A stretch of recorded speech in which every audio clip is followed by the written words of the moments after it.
Indo British advanced pain clinic నొప్పి మాయం surgery దూరం ఫర్ అపాయింట్మెంట్స్ 9155515563.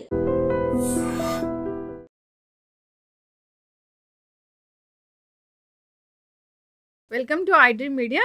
సో రాత్రి నిద్రించే ముందు గోరువెచ్చని నీటిని తీసుకోవాలి. ఇది మన ఆయుర్వేదంలో చెప్పబడింది. ఇది ఒక ప్రాచీన వైద్య విధానము. ఈ రెమెడీని పాటిస్తే చాలా రకాల అనారోగ్య సమస్యలకు చెక్ పెట్టవచ్చట. మరి దీని గురించి పూర్తి వివరాలు తెలుసుకుందాం. ఈరోజు మనతో పాటు ఉన్నారు ప్రముఖ ఆయుర్వేద వైద్య నిపుణులు ప్రొఫెసర్ డాక్టర్ టి వేణుగోపాలరావు గారు from Ojas Ayurvedic centre Chikkadpally. Doctor గారు నమస్తే. ధన్వంతరియే నమః. నమస్కారం. డాక్టర్ గారు, జనరల్గానే చెప్తూ ఉంటారు ఆయుర్వేదంలో చెప్పిన చిట్కాలన్నీ కూడా సో రూట్ కాజ్ ఏంటి దాన్ని ట్రీట్ చేస్తుంది. సో దానివల్ల మిగతా వచ్చే కాంప్లికేషన్స్ అన్నీ కూడా తగ్గిస్తూ ఉంటుంది. అయితే రాత్రిపూట గోరువెచ్చని నీళ్ళు తీసుకోవాలని ఈ ఆయుర్వేద గ్రంథాల్లో చెప్పబడింది. ఇది ఒక ప్రాచీనమైన ఒక రెమెడీ. అసలు ఏంటి డాక్టర్ గారు? ఇప్పుడు మీరు అడిగిన ఈ విధానాన్ని ఆయుర్వేద పరిభాషలో లేకపోతే ఆయుర్వేద వైద్య విధానంలో నిషి ఉష్ణోదక పానం అని చెప్పారనమాట. ఉష్ణోదక పానం. నిషి అంటే రాత్రి, ఉష్ణోదకం అంటే వేడి నీళ్ళు, పానం అంటే తాగడం. సింపుల్. రాత్రిపూట వేడి నీళ్ళు లేకపోతే గోరువెచ్చని నీళ్ళు తాగడం. నిషి ఉష్ణోదక పానం అని మనకు చాలా ఆయుర్వేద గ్రంథాలలో, ముఖ్యంగా భైషజ్య రత్నావళి, యోగరత్నాకరము, బసవరాజీయము ఇలాంటి గ్రంథాలలో మనకి దీని గురించి బాగా చెప్పారనమాట. అయితే ఈ నిషి ఉష్ణోదక పానం అంటే ఏంది, ఎలా తాగాలి, ఎవరు తాగాలి, ఎంతకాలం తాగాలి, ఇవన్నీ ప్రశ్నలు. సో దాదాపుగా నేను నా దగ్గరికి వచ్చే ఎక్కువ మంది పేషెంట్స్కి సజెస్ట్ చేసేది అంటే 100% మందికి, అంటే వాళ్ళ అవసరం, ఇది తాగాల్సిన అవసరం వాళ్ళకి ఇది నేను సజెస్ట్ చేస్తాను. దాదాపు 15 ఏళ్ళ నుంచి నేను ఇది సజెస్ట్ చేసుకుంటూ వస్తున్నాను. అద్భుతమైన ఫలితాలు ఉంటాయమ్మా. చాలా సింపుల్ రెమెడీ, సింపుల్ చిట్కా. మన చిట్కా అంటే మనము ఏదో మనము దీన్ని చిన్న చూపు చూడొద్దు, దాంట్లో ఎంతో సైంటిఫిక్ రీజన్ ఉంటుందన్నమాట. నేను చెప్తాను దీన్ని ఎలా చేసుకోవాలి. నిషి ఉష్ణోదక పానం అంటే ముఖ్యంగా ముందు ఉష్ణోదకం అంటే వేడి నీళ్ళు, దాన్ని ఎలా తయారు చేయాలి, ఎట్లా చేసుకోవాలి అంటే మామూలు మన ప్రిపరేషన్ కూడా చాలా వేరుగా ఉంటుంది. ఏదో నీళ్ళు గోరువెచ్చగా చేసుకొని పొయ్యి మీద పెట్టి గిన్నెలో వేడి నీళ్ళు వేసుకొని తాగడం కాదు, దానికి ఒక పద్ధతి ఉంటుంది అన్నమాట. సో ఆ పద్ధతి ఎందుకు చెప్పారనేది కూడా దానికి రీజన్ చెప్తాను. ముందుగా ఎలా చేసుకోవాలంటే మామూలుగా మనం తాగే నీళ్ళు, చాలామందికి అపార్ట్మెంట్లు ఉన్న వాళ్ళకి ఆర్ఓ నీళ్ళు మాత్రమే దొరుకుతాయి. లేదు, కొంతమందికి మున్సిపల్ ట్యాప్ నీళ్ళు దొరుకుతాయి, కొంతమందికి బావి నీళ్ళు దొరుకుతాయి, మినరల్ వాటర్ కూడా దొరుకుతాయి. కాకపోతే ఏంటంటే వీలైనంత వరకు మినరల్ వాటర్ అవాయిడ్ చేయండి, ఆర్ఓ వాటర్ కూడా అవాయిడ్ చేయండి వీలైతే. దీని కొరకు ఏం చేయాలంటే ఒక గ్లాసు నీళ్ళు లేకపోతే 2 గ్లాసుల నీళ్లు తీసుకోండి. ఇప్పుడు నేను చెప్పిన నీళ్ళని తీసుకొని ఆ 2 గ్లాసుల నీళ్లు మరగపెట్టాలన్నమాట. ఎంతవరకు మరగపెట్టాలి అంటే 2 గ్లాసుల నీళ్లు అర గ్లాస్ అయ్యే వరకు మరగపెట్టాలి, లేకపోతే 4 కప్పుల నీళ్లు 1 కప్పు అయ్యే వరకు మరగపెట్టాలన్నమాట. ఇప్పుడు తీసుకోవాల్సింది ట్యాప్ వాటర్. ట్యాప్ వాటర్ అయితే చాలా మంచిది, ఎందుకంటే ట్యాప్ వాటర్ మనకి కృష్ణా వాటర్ కానీ మంజీరా వాటర్ కానీ మనకి నదుల నీళ్ళే దాదాపుగా మనకి మున్సిపల్ వాటర్ తీసుకుంటే మంచిది అనమాట. బావి నీళ్ళైనా మంచిదే. దీన్ని చతుర్భాగ అవశేష ఉష్ణోదకము అంటారు. అంటే ఒక భాగాన్ని 4 భాగాలు అయ్యే వరకు మరగబెట్టిన నీళ్ళు అనమాట. లేదు మాకు ఇంకా కొంచెం తొందరగా కావాలి, మాకు అంత టైం లేదంటే అర్ధభాగ అవశేషం, అంటే 2 కప్పుల నీళ్ళు 1 కప్పు అయ్యే వరకు, లేకపోతే 1 గ్లాసు నీళ్ళు అర గ్లాస్ అయ్యే వరకు అర్ధభాగ అవశేషం. ఇంకా కొంచెం స్ట్రాంగ్గా కావాలంటే 8వ వంతు, అంటే 2 కప్పుల నీళ్ళు 1/2 కప్పు అయ్యే వరకు అలా కూడా తీసుకోవచ్చు. లేదు అంటే అర్ధభాగం కానీ చతుర్భాగంగా అంటే 1/4 రెడ్యూస్ కానీ లేకపోతే హాఫ్ రెడ్యూస్ నీళ్లు కానీ మనం చేసుకోవచ్చు అనమాట. సో మరగబెట్టి సన్నటి మంట మీద మరగబెట్టేసి కొంచెం టైం పడుతుంది, కొంచెం టైం పట్టినా ఓపికగా చేసుకొని దీన్ని ఏం వడపోయాల్సిన అవసరం లేదు. దాన్ని డైరెక్ట్గా మనము తాగగలిగేంత వేడిగా ఉన్నప్పుడు మీరు టీ లాగా తాగేసేయండి. తాగగలిగేంత వేడిగా ఉన్నప్పుడు దీన్ని తాగాలన్నమాట. సార్ మరి ఇది ఎప్పుడు తాగాలి అంటే దీనికి ఒక పద్ధతి కూడా ఉంది, తయారు చేసుకునే పద్ధతి ప్లస్ తాగే విధానం. ఎప్పుడు అంటే రాత్రిపూట భోజనం చేసిన తర్వాత 2 గంటల గ్యాప్ ఇచ్చి తాగాలన్నమాట. ఎందుకు అంటే మనకు తీసుకున్న ఆహారము పూర్తిగా జీర్ణమయ్యి మనకి పొట్టలోకి వచ్చినప్పుడు ఇది తీసుకోవాలన్నమాట. సో అందుకని ఏంటంటే మనకి ఈ ఫుడ్తోని కలవడం జరగదు. మామూలు ఉదాహరణకి మీరు 7 గంటలకి లేకపోతే 8 గంటలకు మీరు రాత్రి డిన్నర్ చేస్తారనుకోండి, 10ంటికి తీసుకోండి. లేకపోతే కొంచెం ఎర్లీగానే తీసుకోవాల్సిన మీకు అనిపిస్తే 7 గంటలకు మీరు భోజనం చేసేసి 9 గంటల వరకు తీసుకొని మీరు ఒక 10 నిమిషాల తర్వాత పడుకోండి, లేకపోతే అర్ధగంట తర్వాత పడుకోండి, మీ ఇష్టం. కానీ తిన్న తర్వాత మాత్రం అంటే రాత్రి డిన్నర్ తర్వాత మాత్రం ఒక 2 గంటల గ్యాప్ మాత్రం ఖచ్చితంగా ఇవ్వాలి. ఓకే, ఇది తీసుకునే టైము, మనం తయారు చేసుకునే పద్ధతి. రెండవది, సార్ మరి దీనివల్ల మనకు ఉపయోగాలు ఏంటి? అందరికీ మనకి డౌట్ కదా, మీరు తీసుకోమన్నారు మేము తీసుకుంటాం, కానీ దీనివల్ల ఏం సార్ మాకు ఏం బెనిఫిట్, ఎందుకు తీసుకోవాలి సార్, మాకేం పని లేదా అని అడుగుతారు కదా. చెప్తాను. దీనికి ఏంటంటే మొట్టమొదటి ఉపయోగం ఇది, నేను ఒక ఆయుర్వేద దీనికి సంబంధించిన ఒక శ్లోకాన్ని మీకు ఎక్స్ప్లెయిన్ చేస్తాను అనమాట. నా దగ్గర ఉంది అది. దీన్ని ఏమని చెప్పారంటే నిషి ఉష్ణోదక పానం శ్లేష్మ ఆమ మేధోగ్నం వస్తిశోధన దీపనం శ్వాసకాస జ్వరహరం పీతం ఉష్ణోదకం నిషి.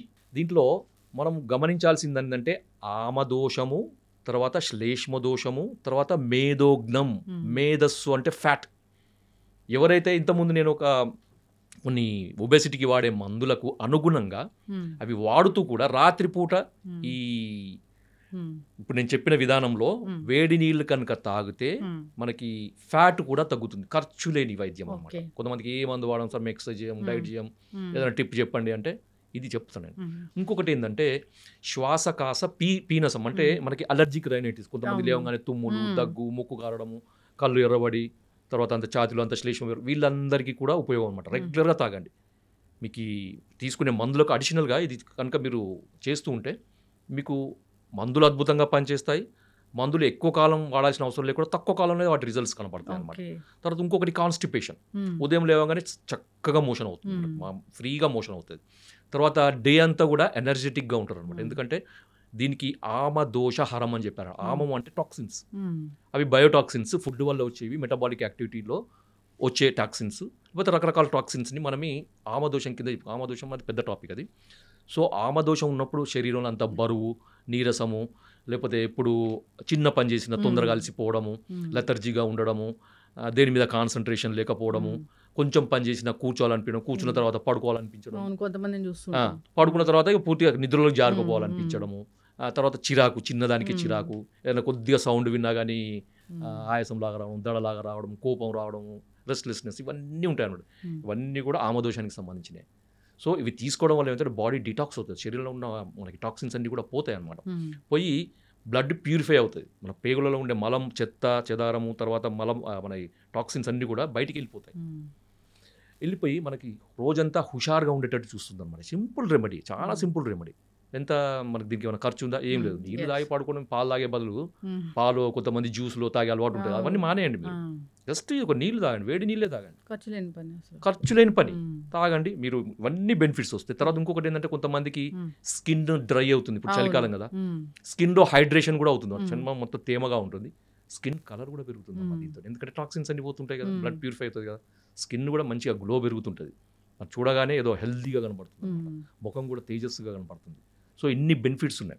తర్వాత ఇంకొకటి ఏంటంటే ఇది కొంతమందికి ఈ హెచ్డిఎల్ లెవెల్, ఎల్డిఎల్ లెవెల్, మనకి లిపిడ్ ప్రొఫైల్ అంటారు కదా, లిపిడ్ ప్రొఫైల్లో హెచ్డిఎల్ లెవెల్ మనకి తక్కువ ఉండడం, ఎల్డిఎల్ లెవెల్ ఎక్కువ ఉండడము, టోటల్ కొలెస్ట్రాల్ ఎక్కువగా ఉండడం, వీళ్ళకి కూడా ఇది వాడుతుంటే, ఆ మందులకు అడిషనల్గా వాడుతుంటే కూడా మంచి బెనిఫిట్స్ ఉంటాయి.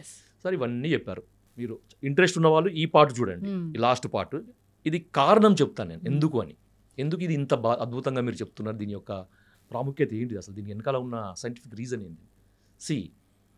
సింపుల్ అమ్మా, మనకి శరీరంలో స్రోతస్సులు అని ఉంటాయన్నమాట, నాడులు అని అంటారు. సూక్ష్మ నాడులు, స్థూల నాడులు అంటే సబ్టిల్, అంటే మనకి సూక్ష్మ అంటే సబ్టిల్గా ఉండే నాడులు అంటే మార్గాలు, పతాలు, వేస్, తర్వాత మనకి capillaries, blood vessels, capillaries, lymphatic drainage సంబంధించినవి, తర్వాత వీన్స్, వీటి ఆర్టరీస్, నర్వ్ కండక్షన్ సంబంధించిన నర్వ్స్, వీటన్నిటిని కూడా మనం స్రోతస్సుల కింద తీసుకోవచ్చు. అవి కంటికి కనబడని వాటిని మనకి సన్నగా ఉండేవాటిని సూక్ష్మ స్రోతస్సులు అంటారు. స్థూల స్రోతస్సులు అంటే మనకి గ్యాస్ట్రో ఇంటెస్టైనల్ సిస్టంలో ఉండే మనకి పేగులు, తర్వాత ఇవన్నీ కూడా మనకి స్థూల స్రోతస్సుల కింద తీసుకోవచ్చు.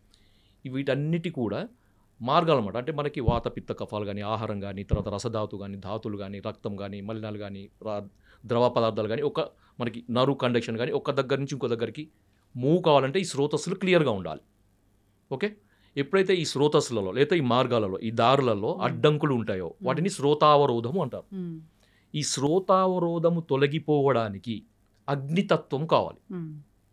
అంటే ఒక ఫైర్ ఎనర్జీ అన్నమాట. ఒక ఫైర్ ఎనర్జీ ఉన్నప్పుడు ఏంటంటే ఆ స్రోతస్సులు అనేవి బ్రేక్ అవుతాయి, ఎందుకంటే వాటిలో ఉండే అడ్డంకులు అనేవి కరిగిపోతాయి అన్నమాట. సో మేధోధాతు ఫ్యాట్ వల్ల కానీ అది అడ్డంకి ఉండొచ్చు, శ్లేష్మధాతు వల్ల కూడా ఉండొచ్చు కదా. సో వీటి వల్ల వచ్చే శ్రోతావరోధం పోవడానికి అగ్ని యొక్క తత్వం అవసరం అనమాట. మనము అగ్ని యొక్క తత్వాన్ని నేరుగా మనం తీసుకోలేము. మనం మంటం లోపలికి తీసుకోగలుగుతాం, ఫైర్ లోపలికి మింగగలుగుతాం లేదు. సో దాని కనుక ఏం చేస్తున్నామంటే ఈ అగ్నితత్వాన్ని జలానికి ఆపాదిస్తున్నాం. సో మనం వేడి చేయడం వల్ల ఏమవుతుందంటే ఈ అగ్నితత్వము ఆ నీటిలోకి పోయి మనం తీసుకున్నప్పుడు అగ్నితత్వం అనేది ఈ స్రోతస్సులని మనకి ఛానల్స్ ని ఓపెన్ చేస్తుంది అనమాట.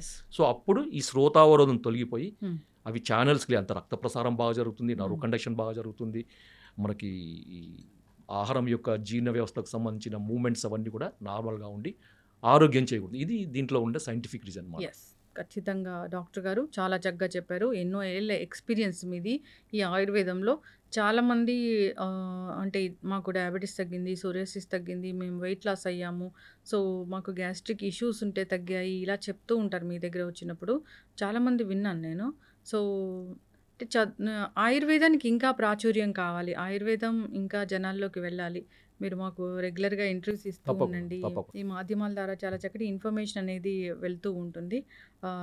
ఖచ్చితంగా డాక్టర్ గారు అందరూ కూడా పాటించాలని కోరుకుందాం. ఏదో గోల్డెన్ మిల్క్ అది ఇదని చెప్తూ ఉంటారు, అది కాదు. అసలు ఆయుర్వేదం గ్రంథాల్లో ప్రాచీనంగా ఇది ఎప్పటి నుంచో చెప్పబడిన ఒక ఆరోగ్య రహస్యం. పాటించాలని కోరుకుందాం, ఆరోగ్యంగా ఉండాలని కోరుకుందాం.